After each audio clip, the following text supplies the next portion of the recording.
Let me show you over the first production ready version of my featherPaint tool. As explained in the previous video, we have some patterns we can paint on our feathers. Every pattern is recognized if it's called pattern underline in some name. So we have currently the spots pattern and some T-brown pattern. And when we go back to our featherPaint tool,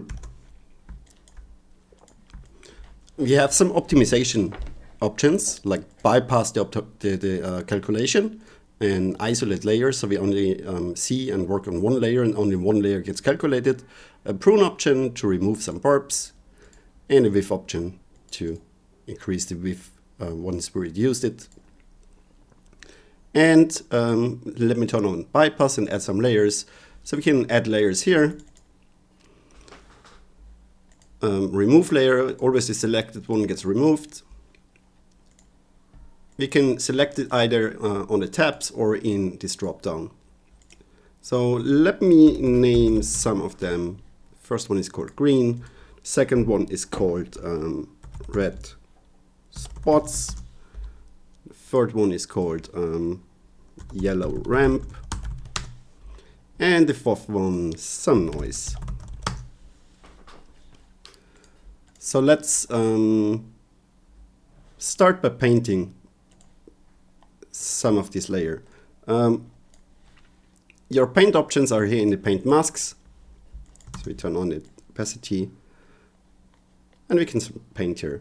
When you have bypass wrangle turned on, the painting will be the fastest, since like no calculation happens otherwise except of the painting itself.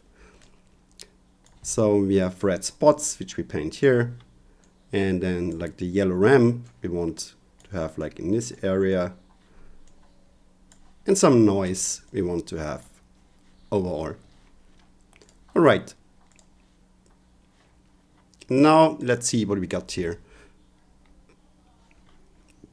For the options, which we have here, the mask to use by default is always one mask gets created per layer, but you can also use a mask from a different layer in case you want to only paint it once and then reuse that mask for another layer.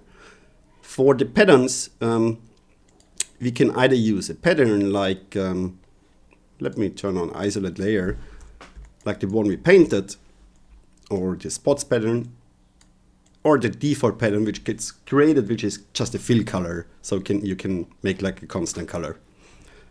Instead of patterns, we can also use ramps, like a barb U ramp, which is just a ramp along the barbs of a feather, or a strand U ramp, which is a ramp along the feather in general. Then we have a blend where we can say how much we want to blend that layer on top. And let's use pattern again here and the T-brown pattern. Then for the color, we can use a constant color, we can use a ramp, or we can use textures. For textures, we can use multiple UVs. Like in this example, I created skin UVs by looking up the UV attribute from the skin itself. The tool will recognize all UVs or UV attributes as long as they have the texture coordinate qualifier. So when you create an attribute and give it the qualifier texture coordinate, the tool will find it. Let's put this back to UV and to constant. Then we have some noise, which we can blend. Can change the size of the noise and the threshold, how much noise we want to use.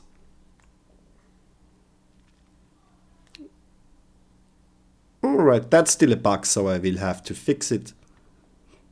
Oh, actually no, that's correct. It is correct. Never mind, sorry. So that blend just blends in the noise, basically, the noise effect itself.